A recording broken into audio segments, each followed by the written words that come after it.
ಇದು ರಾಜ್ ನ್ಯೂಸ್ ನ big blasting story. White and white black ಮನಿಯ ಕರ್ಮಕಾಂಡ. ಇದು ಸರ್ಕಾರವನ್ನೇ ನಡಗಿಸುವ ಬಿಗ್ ಎಕ್ಸ್ಕ್ಲೂಸಿವ್ ಸುದ್ದಿ. ಏನಿದು ಎಕ್ಸ್ಕ್ಲೂಸಿವ್ ಸುದ್ದಿ ಅಂದ್ರೆ, ಈ ಅಧಿಕಾರಿಯ ಆಟಕ್ಕೆ ಲೋಕಾಯುಕ್ತವೇ ತಂಡ ಹೊಡೆದು ಬಿಟ್ಟಿದೆ.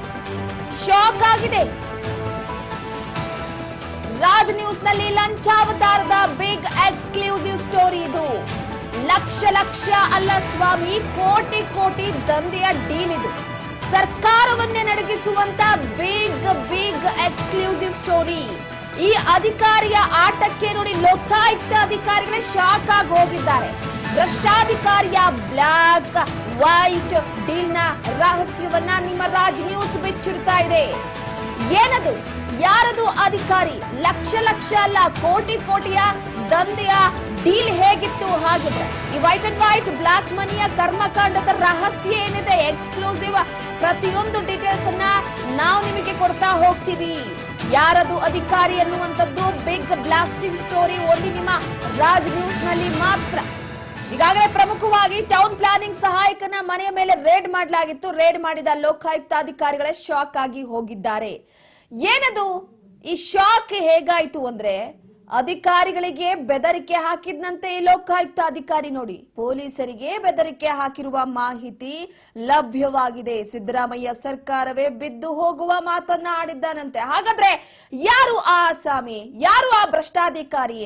ಮಾಡಿರೋದು ಅನಾಚಾರ, ಮನೆ ಮುಂದೆ ಬೃಂದಾವನ ಅನ್ನೋ ರೀತಿಯಾಗಿ ಅಕಸ್ಮಾತ್ ಏನಾದ್ರು ಆತನ ವಿರುದ್ಧ ಕ್ರಮ ಕೈಗೊಂಡ್ರೆ, ಅಕಸ್ಮಾತ್ ಆತನ ವಿರುದ್ಧ ಕಂಪ್ಲೇಂಟ್ ಹಾಕಿದ್ರೆ ಸರ್ಕಾರವೇ ಬಿದ್ದು ಹೋಗುತ್ತಂತೆ. ನೋಡಿ, ಟೌನ್ ಪ್ಲಾನಿಂಗ್ ಸಹಾಯಕನ ಮನೆಯ ಮೇಲೆ ರೇಡ್ ಮಾಡಲಾಗಿತ್ತು. ರೇಡ್ ಮಾಡಿದಂತಹ ಸಂದರ್ಭದಲ್ಲೇ ರಾಶಿ ರಾಶಿ ಚಿನ್ನ ಬಡಪತ್ತೆಯಾಗಿತ್ತು. ಅಂತಹ ಸಂದರ್ಭದಲ್ಲಿ ಲೋಕಾಯುಕ್ತ ಅಧಿಕಾರಿಗಳಿಗೆ ಬೆದರಿಕೆ ಹಾಕಿದ್ದಾನಂತೆ ಈ ಅಧಿಕಾರಿ. ಯಾರಾತ? ಆತನ ಮುಖವನ್ನ ತೋರಿಸ್ತೀವಿ. ಯಾರು ಆತ? ಯಾವ ರೀತಿಯಾಗಿ ಬೆದರಿಕೆಯನ್ನ ಹಾಕದ?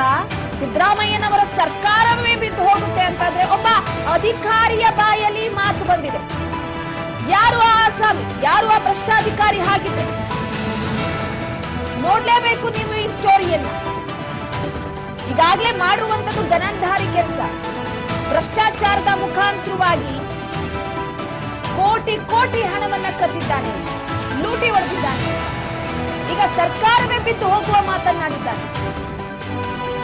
ಇತ್ತೀಚೆಗೆ ಸರ್ಕಾರ ಬಿದ್ದು ಹೋಗುವಂತ ವಿಚಾರಕ್ಕೆ ಸಂಬಂಧಪಟ್ಟಂತೆ ಸಾಕಷ್ಟು ರಾಜಕೀಯ ನಾಯಕರ ಬಾಯಲ್ಲಿ ಬರ್ತಿತ್ತು, ವಿರೋಧ ಪಕ್ಷದ ನಾಯಕರ ಬಾಯಲ್ಲಿ ಬರ್ತಿತ್ತು. ಇಲ್ಲ, ಸರ್ಕಾರ ಉಳಿಯಲ್ಲ ಸ್ವಾಮಿ, ಇನ್ನೇನ್ ಬಿದ್ದೋಗ್ಬಿಡುತ್ತೆ, ಅವರವರಲ್ಲೇ ಕಚ್ಚಾಟ ಇದೆ ಅನ್ನುವಂತ ಹೇಳಿಕೆಗಳನ್ನ ವಿರೋಧ ಪಕ್ಷದವ್ರು ಕೊಡ್ತಿದ್ರು. ಬಿಡಿ, ರಾಜಕೀಯ ಅಲ್ವಾ, ರಾಜಕೀಯ ಅಂದ ಮೇಲೆ ಇದೆ, ಹೊಡೆದಾಟ ಬಡಿದಾಟ ಇದ್ದೇ ಇರುತ್ತೆ. ರಾಜಕೀಯದಲ್ಲಿ ಬಿಜೆಪಿ ವರ್ಸಸ್ ಕಾಂಗ್ರೆಸ್ ನಡುವಿನ ಜಿದ್ದಾಜಿದ್ದಿನ ಪೈಪೋಟಿ ನಮಗೆ ಗೊತ್ತಿದೆ. ಇವ್ರು ಹೇಳಿದ ತಕ್ಷಣ ಸರ್ಕಾರ ಬಿದ್ದು ಹೋಗಲ್ಲ ಅನ್ನುವಂತ ಹೇಳಿಕೆಯನ್ನ ಕೂಡ ಕಾಂಗ್ರೆಸ್ ನಾಯಕರು ಕೊಡ್ತಾ ಬರ್ತಿದ್ರು. ಆದ್ರೆ ಈ ಭ್ರಷ್ಟಾಚಾರಿಯ ಬಾಯಲ್ಲಿ ಸಿದ್ದರಾಮಯ್ಯನವರ ಸರ್ಕಾರವೇ ಬಿದ್ದು ಹೋಗುವಂತಹ ಮಾತು. ಹಾಗಿದ್ರೆ ಸರ್ಕಾರಕ್ಕೂ ಲಿಂಕ್ ಇದೆಯಾ, ಅಥವಾ ಸರ್ಕಾರದ ಕೆಲವೊಂದಿಷ್ಟು ನಾಯಕರ ಜೊತೆ ಲಿಂಕ್ ಇದೆಯಾ? ಎಲ್ಲವೂ ಆಚೆ ಬಂದ್ರೆ ಗ್ಯಾರಂಟಿ ಸರ್ಕಾರವೇ ಗಡಗಡ ಅಂತೆ. ನೋಡಿ, ಈ ಹಣಕ್ಕೂ ಈ ಭ್ರಷ್ಟ ಅಧಿಕಾರಿಗೂ ಸರ್ಕಾರಕ್ಕೂ ಏನ್ ಲಿಂಕ್ ಇದೆ? ಯಾರು ಆ ಆಸಾಮಿ? ಯಾರಿರ್ಬೋದು? ಆಗಿದ್ರೆ ಟೌನ್ ಪ್ಲಾನಿಂಗ್ ಸಹಾಯಕ. ಹಾಗಿದ್ರೆ ಸರ್ಕಾರದ ಜೊತೆ ಈತನಿಗೆ ಲಿಂಕ್ ಇದೆಯಾ? ಸರ್ಕಾರದ ಕೆಲವೊಂದಿಷ್ಟು ನಾಯಕರ ಜೊತೆ ಲಿಂಕ್ ಇದೆಯಾ? ಇಲ್ಲ, ಕೋಟಿ ಕೋಟಿ ಚಿನ್ನದ ರಾಶಿ ಆ ಗೊಂಚಲನ್ನ ಕಂಡು ಶಾಕ್ ಆಗಿರುವಂತ ಅಧಿಕಾರಿಗಳಿಗೆ ಈತ ಬೆದರಿಕೆಯನ್ನ ಹಾಕಿದ್ಯಾಕೆ? ಈತನ ಮನೆಯ ಮೇಲೆ ರೇಡ್ ಮಾಡಿದಂತಹ ಸಂದರ್ಭದಲ್ಲಿ ಇಲ್ಲ, ನೀವೇನಾದ್ರೂ ಅಕಸ್ಮಾತ್ ಈ ವಿಚಾರವನ್ನ ಹೊರಗೆ ಹೇಳಿದ್ರೆ, ಅಕಸ್ಮಾತ್ ಕೇಸ್ ದಾಖಲು ಮಾಡಿದ್ರೆ, ಇವನ್ನೆಲ್ಲ ತೆಗೆದುಕೊಂಡು ಹೋದ್ರೆ ಸರ್ಕಾರವೇ ಬಿದ್ದೋಗುತ್ತೆ. ಗ್ಯಾರಂಟಿ ಸರ್ಕಾರವೇ ಗಡಗಡ ಅಂತ ಅಲ್ಲಾಡುತ್ತಂತೆ. ಪೊಲೀಸ್ನವರಿಗೆ ಆವಾಜ್ ಹಾಕಿದ್ದಾನೆ, ಲೋಕಾಯುಕ್ತ ಪೊಲೀಸರಿಗೆ ಈ ಅಧಿಕಾರಿ ಆವಾಜ್ ಹಾಕಿರುವಂತದ್ದು. ಭ್ರಷ್ಟರನ್ನ ಬೇಟೆಯಾಡುವ ವಿಚಾರಕ್ಕೆ ಸಂಬಂಧಪಟ್ಟಂತೆ ಅಧಿಕಾರಿಗಳು ಕಳೆದೆರಡು ದಿನಗಳ ಹಿಂದೆ ಲೋಕಾಯುಕ್ತ ರೇಡ್ ಅನ್ನ ಮಾಡಿತ್ತು. ಭ್ರಷ್ಟಾಧಿಕಾರಿ ಅವರಿಗೆ ಸರಿಯಾದ ರೀತಿಯಲ್ಲಿ ಚುರುಕು ಮುಡಿಸಬೇಕು ಅಂತ ಆದ್ರೆ ಲೋಕಾಯುಕ್ತ ದಾಳಿಯ ವೇಳೆ ಕೋಟಿ ಕೋಟಿ ಅಕ್ರಮ ನಡೆದಿರೋದು ಬೆಳಕಿಗೆ ಬಂದಿದೆ. ಲೋಕಾಯುಕ್ತ ರೇಡ್ ನಲ್ಲಿ ಸರ್ಕಾರವೇ ಅಲ್ಲಾಡುವಂತಹ ಸಾಕ್ಷಿ ಇದೆಯಾ? ಹಾಗಿದ್ರೆ ರಾಜ್ಯ ಸರ್ಕಾರದ ಪ್ರಭಾವಿ ಸಚಿವನ ಆಪ್ತನ ಭ್ರಷ್ಟಾಚಾರದ ಕರ್ಮಕಾಂಡ ಇದು. ಎಲ್ಲವೂ ಆಚೆ ಬಂದ್ರೆ ಸರ್ಕಾರವೇ ಗಡಗಡ ಅಂದ್ರೆ ಯಾರದು ಹಾಗಾದ್ರೆ ಪ್ರಭಾವಿ? ಸರ್ಕಾರ ಅಲ್ಲಾಡುವ ಸಾಕ್ಷಿ ಒಂದು ರೇಡ್ ನಲ್ಲಿದೆಯೇ? ಹೊರ ಬರ್ಲೇಬೇಕಿದು ಮಾತು. ಅಷ್ಟು ಈಸಿ ಆಗಿರೋದಿಲ್ಲ ನೋಡಿ. ಇಲ್ಲಿ ಪ್ರತಿ ಬಾರಿಯೂ ಲೋಕಾಯುಕ್ತ ಅಧಿಕಾರಿಗಳು ರೇಡ್ ಮಾಡದಂತಹ ಸಂದರ್ಭದಲ್ಲಿ ಭ್ರಷ್ಟ ಅಧಿಕಾರಿಗಳಿಗೆ ಬಿಸಿ ಮುಟ್ಟಿಸಬೇಕು. ಕೊಳ್ಳೆ ಹೊಡೆದಿರುವಂತಹ ಹಣವನ್ನ, ಸಾರ್ವಜನಿಕರ ರಕ್ತವನ್ನ ಸೊಳ್ಳೆಯ ರೀತಿ ಜಿಗಣೆ ರೀತಿ ಹೀರಿರುವಂತ ಇಂಥ ಭ್ರಷ್ಟ ಅಧಿಕಾರಿಗಳಿಗೆ ಚುರುಕು ಮುಟ್ಟಿಸಬೇಕು ಅಂತ ಪ್ರತಿಯೊಂದು ಮಾಹಿತಿಯನ್ನ ಕಲೆ ಹಾಕಿ ತುಂಬಾ ದಿನಗಳ ನಂತರ ಅವರನ್ನ ಅಬ್ಸರ್ವ್ ಮಾಡಿ ಕೊನೆಯದಾಗಿ ಅವರನ್ನ ಹಿಡಿತಾರೆ.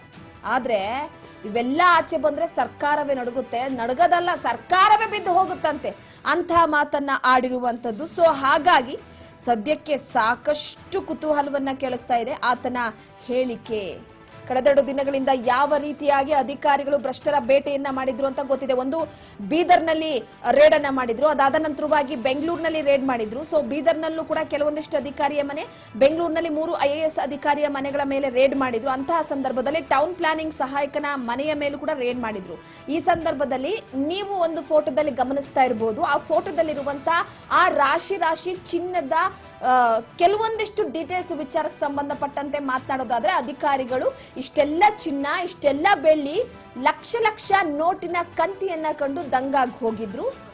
ಸೊ ಪ್ರತಿಯೊಂದರ ಡೀಟೇಲ್ಸ್ ಅನ್ನ ಕೂಡ ಪಡೆಯೋದಕ್ಕೆ ಮುಂದಾಗಿದ್ರು. ಆ ಸಂದರ್ಭದಲ್ಲಿ ಭ್ರಷ್ಟ ಅಧಿಕಾರಿ ಮಾರುತಿ ಬಾಗ್ಲಿಯ ಮನೆ ಮೇಲೆ ದಾಳಿಯನ್ನ ಮಾಡಲಾಗಿತ್ತು. ಲೋಕಾಯುಕ್ತ ಅಧಿಕಾರಿಗಳು, ನಗರ ಯೋಜನೆ ಇಲಾಖೆಯ ಸಹಾಯಕ ನಿರ್ದೇಶಕ ಈತ. ಲೋಕಾಯುಕ್ತ ದಾಳಿಯ ವೇಳೆ ಕೋಟಿ ಅಕ್ರಮ ಬೆಳಕಿಗೆ ಬಂದಿದೆ. ಇಂತಹ ಸಂದರ್ಭದಲ್ಲಿ ಸರ್ಕಾರವೇ ಬಿದ್ದು ಹೋಗುತ್ತೆ ಅನ್ನುವಂತ ಮಾತಾಡಿದ್ದಾನೆ. ಒಂದಲ್ಲ ಎರಡಲ್ಲ 5 ಸ್ಥಳಗಳಲ್ಲಿ ಲೋಕಾಯುಕ್ತ ತಲಾಶನ ನಡೆಸಿತ್ತು. ರಾಶಿ ಚಿನ್ನಾಭರಣ, ಗರಿಗರಿ ನೋಟುಗಳು ಪತ್ತೆಯಾಗಿದ್ವು. ಭ್ರಷ್ಟಾಧಿಕಾರಿಯ ಮಾರುತಿ ಪ್ಯಾಲೇಸ್ ನಲ್ಲಿ ರಾಶಿ ಹಣ ಪತ್ತೆಯಾಗಿದೆ.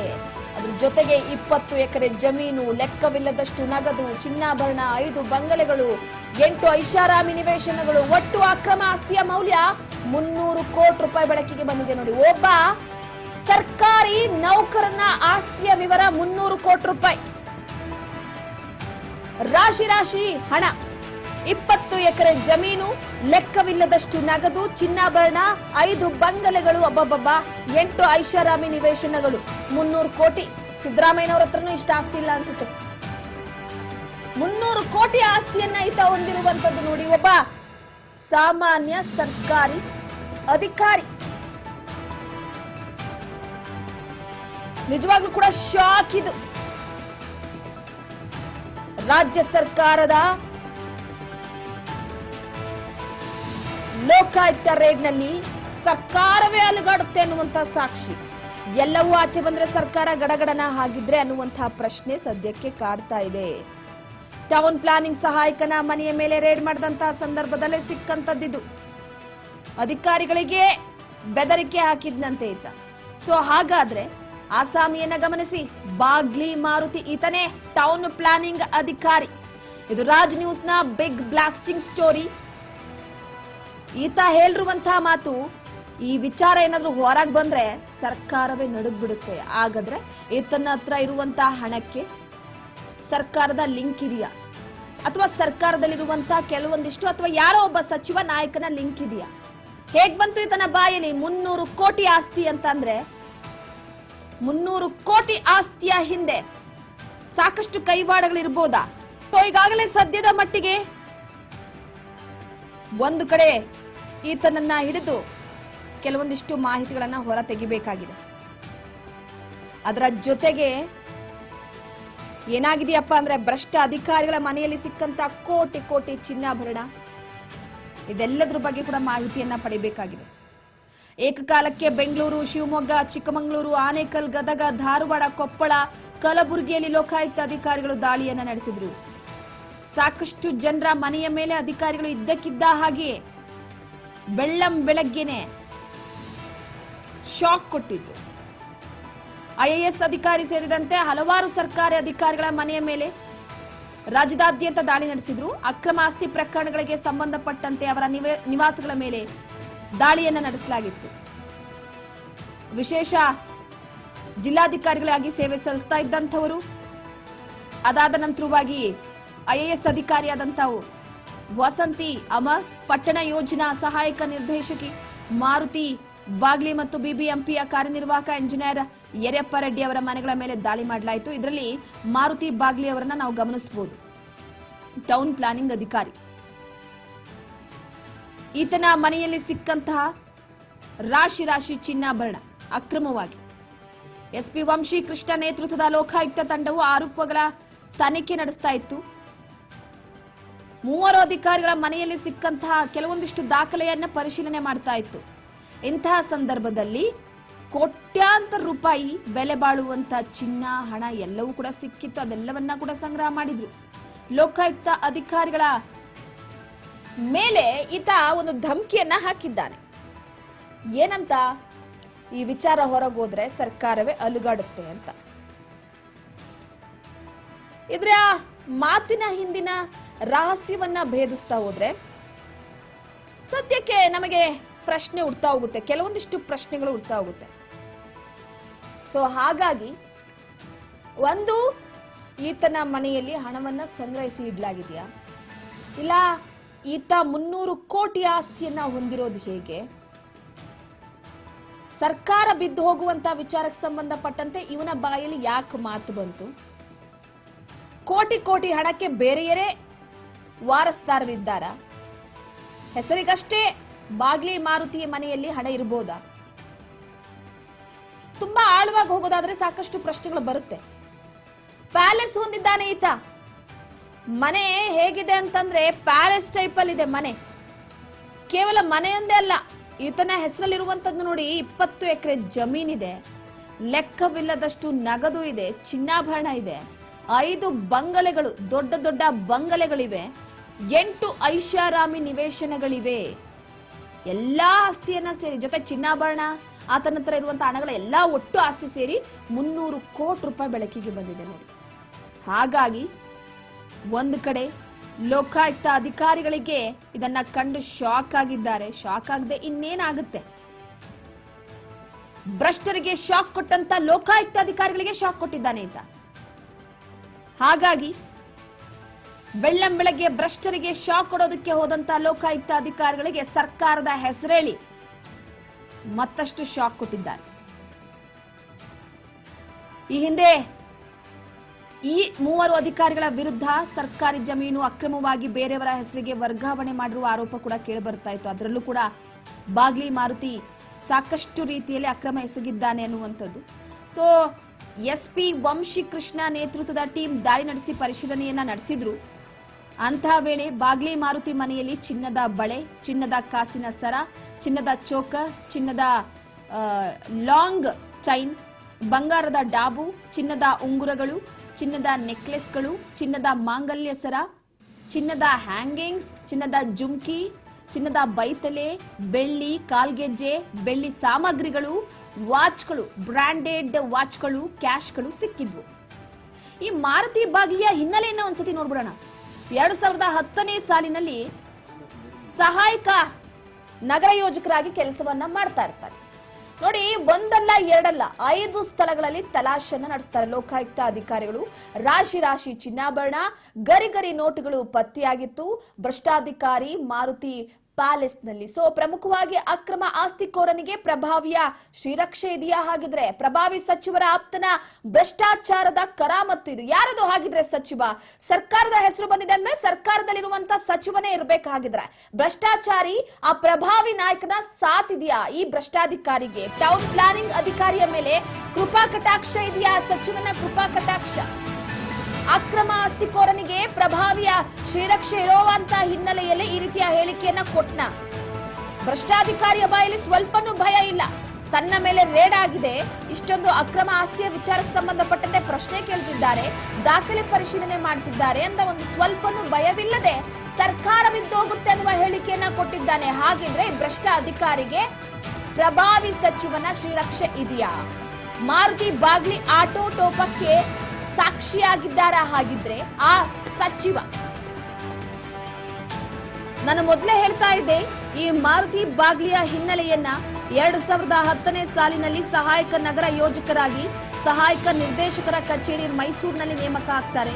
ಬಳಿಕ 2016ನೇ ಸಾಲಿನಲ್ಲಿ ಹೈದರಾಬಾದ್ ಕರ್ನಾಟಕ ವೃಂದದಲ್ಲಿ ನಗರ ಯೋಜಕರ ಹುದ್ದೆಗೆ ಮುಂಬಡ್ತಿಯನ್ನ ಹೊಂದ್ತಾರೆ. ಅಂದ್ರೆ ಬಿಡಿಎ ವಿಚಾರವಾಗಿ ನಿಯೋಜನೆ ಆಗ್ತಾರೆ. ತದನಂತರ 2022ನೇ ಸಾಲಿನಲ್ಲಿ ಹೈದರಾಬಾದ್ ಕರ್ನಾಟಕ ವೃಂದದಲ್ಲಿಯೇ ಸಹಾಯಕ ನಿರ್ದೇಶಕರ ಹುದ್ದೆಗೆ ಮುಂಬಡ್ತಿಯನ್ನ ಹೊಂದಿ ಮಾಲೂರು ಯೋಜನಾ ಪ್ರಾಧಿಕಾರ, ಬೆಂಗಳೂರು ಅಭಿವೃದ್ಧಿ ಪ್ರಾಧಿಕಾರ 2023ನೇ ಸಾಲಿನಲ್ಲಿ ನಗರಾಭಿವೃದ್ಧಿ ಮತ್ತು ನಗರ ಯೋಜನೆ ಸಚಿವರಾದಂತಹ ಬೈರತಿ ಸುರೇಶ್ರ ವಿಶೇಷ ಕರ್ತವ್ಯಾಧಿಕಾರಿಯಾಗಿ ಅಂದ್ರೆ OST ನೇಮಕ ಆಗ್ತಾರೆ. ಇತ್ತೀಚೆಗೆ ಮೈಸೂರು ನಗರಾಭಿವೃದ್ಧಿ ಪ್ರಾಧಿಕಾರದ ನಿವೇಶನ ಹಂಚಿಕೆ ಹಗರಣದಲ್ಲಿ ಮಾರುತಿ ಬಾಗ್ಲೆ ಹೆಸರು ಕೇಳಿ ಬಂದ್ರಿಂದ ಈತನನ್ನ ಸಚಿವರ ವಿಶೇಷ ಕರ್ತವ್ಯಾಧಿಕಾರಿಯಾಗಿ ಅಲ್ಲಿಂದ ಬಿಡುಗಡೆ ಮಾಡಲಾಯಿತು. ಪ್ರಸ್ತುತ ನಗರಾಭಿವೃದ್ಧಿ ಪ್ರಾಧಿಕಾರ ಮತ್ತು ನಗರ ಮತ್ತು ಗ್ರಾಮಾಂತರ ಯೋಜನಾ ಆಯುಕ್ತಾಲಯದಲ್ಲಿ ಸಹಾಯಕ ನಿರ್ದೇಶಕರಾಗಿ ಕಾರ್ಯವನ್ನು ನಿರ್ವಹಿಸ್ತಾ ಇದ್ದಾರೆ.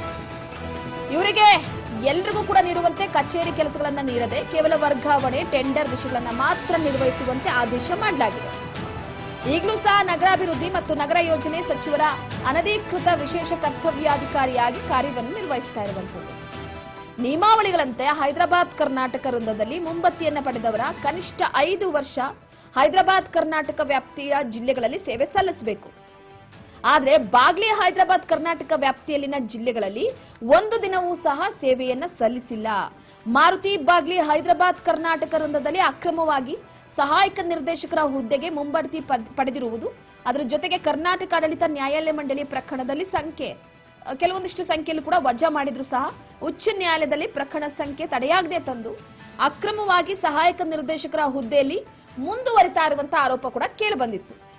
ಸಿಬ್ಬಂದಿ ಆಡಳಿತ ಸುಧಾರಣಾ ಇಲಾಖೆಯಿಂದ ಬಾಗ್ಲಿ ಹಾಗೂ ಇತರೆ 4 ಮಂದಿಯನ್ನ ಸಹಾಯಕ ನಿರ್ದೇಶಕರ ಹುದ್ದೆಯಿಂದ ಹಿಂಪಡ್ತಿ ನೀಡುವಂತೆ ಕಡತ ಸಂಖ್ಯೆ 42 ಹೈಕೋರ್ಟ್ ಕರ್ನಾಟಕ ಅಂದ್ರೆ ಹೈದರಾಬಾದ್ ಕರ್ನಾಟಕ 2024 ಮತ್ತು ಕೆಲವೊಂದಿಷ್ಟು ನಗರಾಭಿವೃದ್ಧಿ ಇಲಾಖೆ ಕಣ್ಮುಚ್ಚಿ ಕುಳಿತಿರುವ ಆರೋಪ ಇದ್ರ ವಿರೋಧ ಕೇಳಿಬಂದಿತ್ತು. ಈತ ನಗರಾಭಿವೃದ್ಧಿ ಮತ್ತು ನಗರ ಯೋಜನೆ ಸಚಿವರ ವಿಶೇಷ ಕರ್ತವ್ಯ ಅಧಿಕಾರಿಯಾಗಿದ್ದಾನೆ. ಸೊ ಹಾಗಾಗಿ ಪ್ರಭಾವ ಬಳಸಿರುವ ಆರೋಪ ಕೂಡ ಕೇಳಿಬಂದಿದೆ.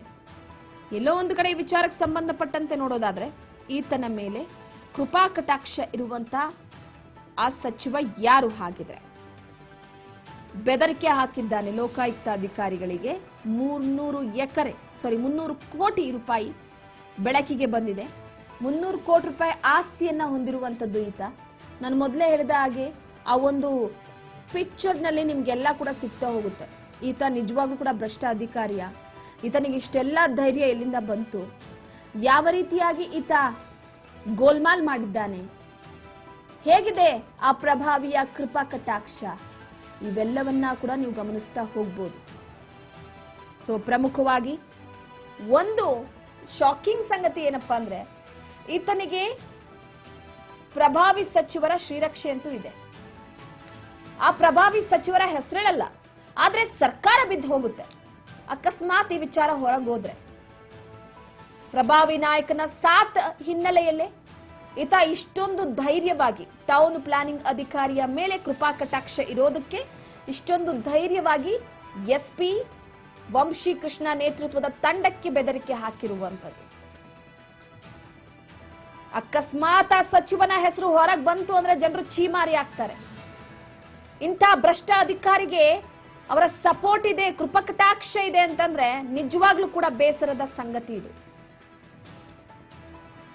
ಆ ಸಚಿವನ ಹೆಸರನ್ನ ಕೇಳ್ಬಿಟ್ರೆ ಶಾಕ್ ಆಗ್ತೀರ ನೀವು.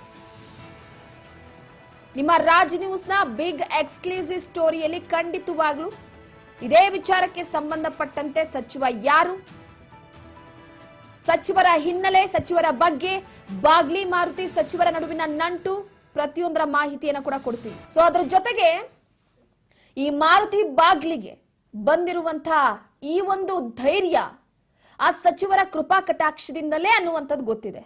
ಆ ಸಚಿವರ ಇಂಚಿಂಚು ಮಾಹಿತಿಯನ್ನ ನಿಮ್ಮ ರಾಜ್ ನ್ಯೂಸ್ ನಲ್ಲಿ ಬಿಚ್ಚಿಡ್ತಾ ಹೋಗ್ತೀವಿ. ಅದರ ಜೊತೆಗೆ ಪ್ರಮುಖವಾಗಿ ಏನಪ್ಪಾ ಅಂತಂದ್ರೆ ಆ ಸಚಿವರ ಬೆಂಬಲದಿಂದಲೇ ಈತ ಇಷ್ಟೊಂದು ಧೈರ್ಯವನ್ನ ಮಾಡಿದ್ನ ಅನ್ನುವಂತ ಒಂದು ಪ್ರಶ್ನೆ. ಹಾಗಿದ್ರೆ ಆ ಸಚಿವನಿಗೂ ಈ ಭ್ರಷ್ಟ ಅಧಿಕಾರಿಗೂ ಇರುವಂತ ಲಿಂಕ್ ನಂಟ್ ಪ್ರತಿಯೊಂದು ವಿಚಾರವನ್ನ ಕೂಡ ನಿಮ್ಮ ಮುಂದೆ ಇಡ್ತಾ ಹೋಗ್ತೀವಿ. ನೋಡ್ತಾ ಇರಿ ರಾಜ್ ನ್ಯೂಸ್ ಕನ್ನಡ, ಇದು ಕನ್ನಡಿಗರ ಧ್ವನಿ.